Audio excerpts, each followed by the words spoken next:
কাতারে এবং দোহাতে আমরা নেমে আজকে আর এটা যেহেতু রাত হয়ে যাবে তেমন কোনো ইয়ে নেই। আমাদের বিজি ডে যাবে 22 এবং 23 তারিখে। 22-23 তারিখে আমাদের অন্যতম স্যারের মূল যে প্রোগ্রাম সেটা হচ্ছে আর্তানা সম্মেলন। আপনি জানেন এটার মূল আয়োজক কাতারের রয়্যাল ফ্যামিলি। এটার মানে শাইখা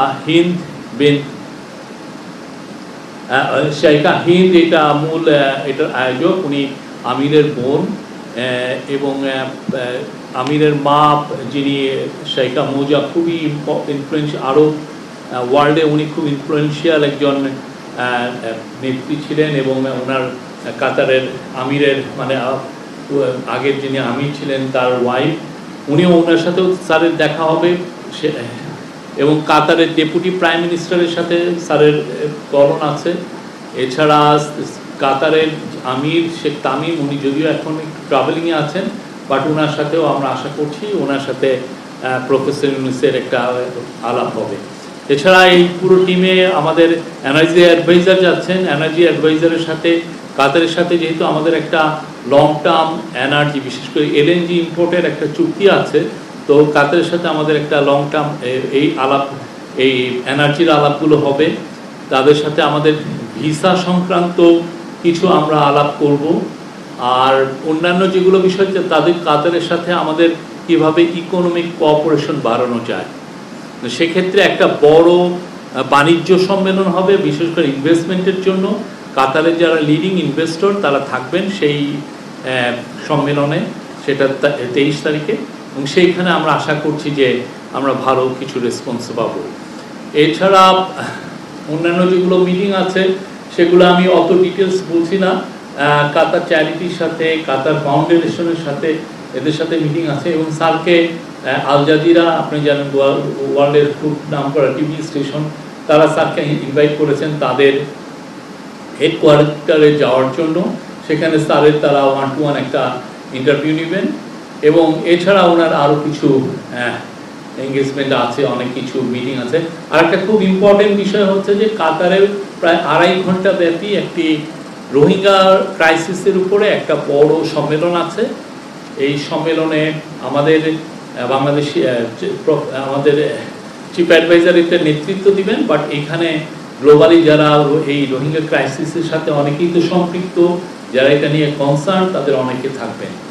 আমরা আশা করছি এটা খুব সাকসেসফুল একটা মিটিং হবে। এর মাধ্যমে আমরা আপনারা জানেন আমরা নিউ ইয়র্কে সেপ্টেম্বরে একটা ইউএন একটা হোস্ট করতে যাচ্ছে, খুব বড় একটা রোহিঙ্গাদের উপর একটা বড় সম্মেলন।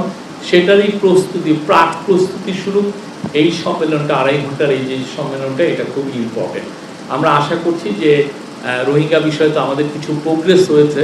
সামনে এই যে একের পর এক আমরা যে বড় বড় সম্মেলন করছি, তার মাধ্যমে রোহিঙ্গা ক্রাইসিসের বিষয়টা, যেটা অলমোস্ট ফরগটেন হয়ে গেছিল, সেটা আবার গ্লোবাল ম্যাপে, গ্লোবালের ডিসকাশনের যে ম্যাপ, সেখানে ফিরে আসবে এবং এটা নিয়ে আমরা দ্রুত কিছু সমাধান আমরা পাবো, এটা আমাদের আশা। এই 4 দিন উনি ফিরে আসবেন হচ্ছে আমাদের বাংলাদেশ সময় খুবই আর্লি সকালে, অর্থাৎ 2:30টার দিকে, 25 তারিখ রাত 2:30টার দিকে, মানে 24 তারিখ দিবাগত রাতের পরে যে সকালটা।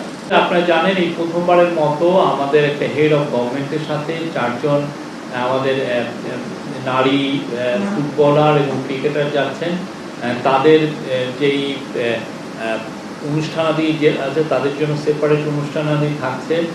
আমরা আশা করছি যে তারা কাতারি যারা স্পোর্টস অফিসিয়াল, আপনারা জানেন কাতার স্পোর্টসে অনেক উন্নত, তাদের সাথে কথা বলবেন আর তাদের সাথে অনেক ধরনের ভিউ এক্সচেঞ্জ হবে। কাতারের অনেক স্পোর্টস ফ্যাসিলিটিতে তারা ভিজিট করবেন এবং আমাদের সাথে কাতারের কী রকমের স্পোর্টসে কোলাবোরেশন করা যায় সেই বিষয়গুলো এই মিটিংয়ে আসবে। এবং আমরা আশা করছি যে কাতারের স্পোর্টস মিনিস্টারের সাথে তাদের দেখা হবে, কাতারের স্পোর্টস মিনিস্টার আমাদের চিফ অ্যাডভাইজারের সাথেও কলম করবেন।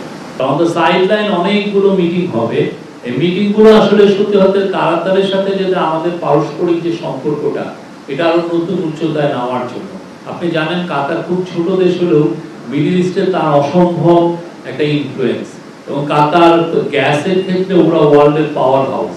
তো আমরা চাই কাতারের সাথে আমাদের সম্পর্কটা আরো সুদৃঢ় হোক, আমরা যাতে তাদের সব ধরনের এনার্জি কোঅপারেশন করতে পারি এবং তাদের থেকে আমরা প্রচুর ইনভেস্টমেন্ট বাংলাদেশে আনতে পারি এবং কাতারের যে শ্রম বাজার সেখানে যেন আরো বাংলাদেশি যুক্ত হতে পারেন, এগুলো আমাদের ইচ্ছা। এবং এই বিষয়গুলো অনেকগুলো মিটিং হবে এবং আমাদের এই কথাগুলো বারবার আমরা বলবো। যারা যারাই অভিযুক্ত, যাদের বিরুদ্ধে বড় রকমের করাপশনের আছে, খুনের মামলা আছে, তাদের সবার ব্যাপারেই আমরা সিরিয়াস এবং প্রত্যেককেই আমরা ইভেনচুয়ালি আমরা প্রত্যাবর্তন চাবো। তাদেরকে বাংলাদেশের আইনকে ফেস করতে হবে, তাদেরকে আইনের আওতায় আনা, সেটা আমাদের কেন, আমি মনে করি আমাদের পরবর্তী যে কোনো গভর্নমেন্ট সবার জন্য এটা একটা নৈতিক দায়িত্ব। আমরা আমাদের কাজটা খুব ভালোভাবে করব এবং আমরা আশা করব যে আমরাই যেন কাজটা একটা শেষ করে যেতে পারি। আর যদি আমরা এটা আমাদের সময়ে না করতে পারি, আমাদের নেক্সট জেনারেশন, আমাদের যারা নেক্সট গভর্নমেন্ট আসছে তারাও এই কাজটাই করবেন, কেননা এরা বাংলাদেশের মানুষের টাকা চুরি করে নিয়ে বাইরে যে মৌজ ফুর্তি করছেন, অবশ্যই আমরা তো তাদেরকে ফেরানোর একটা আমাদের এটা একটা নৈতিক দায়িত্ব এবং এই কাজটা আমরা করব।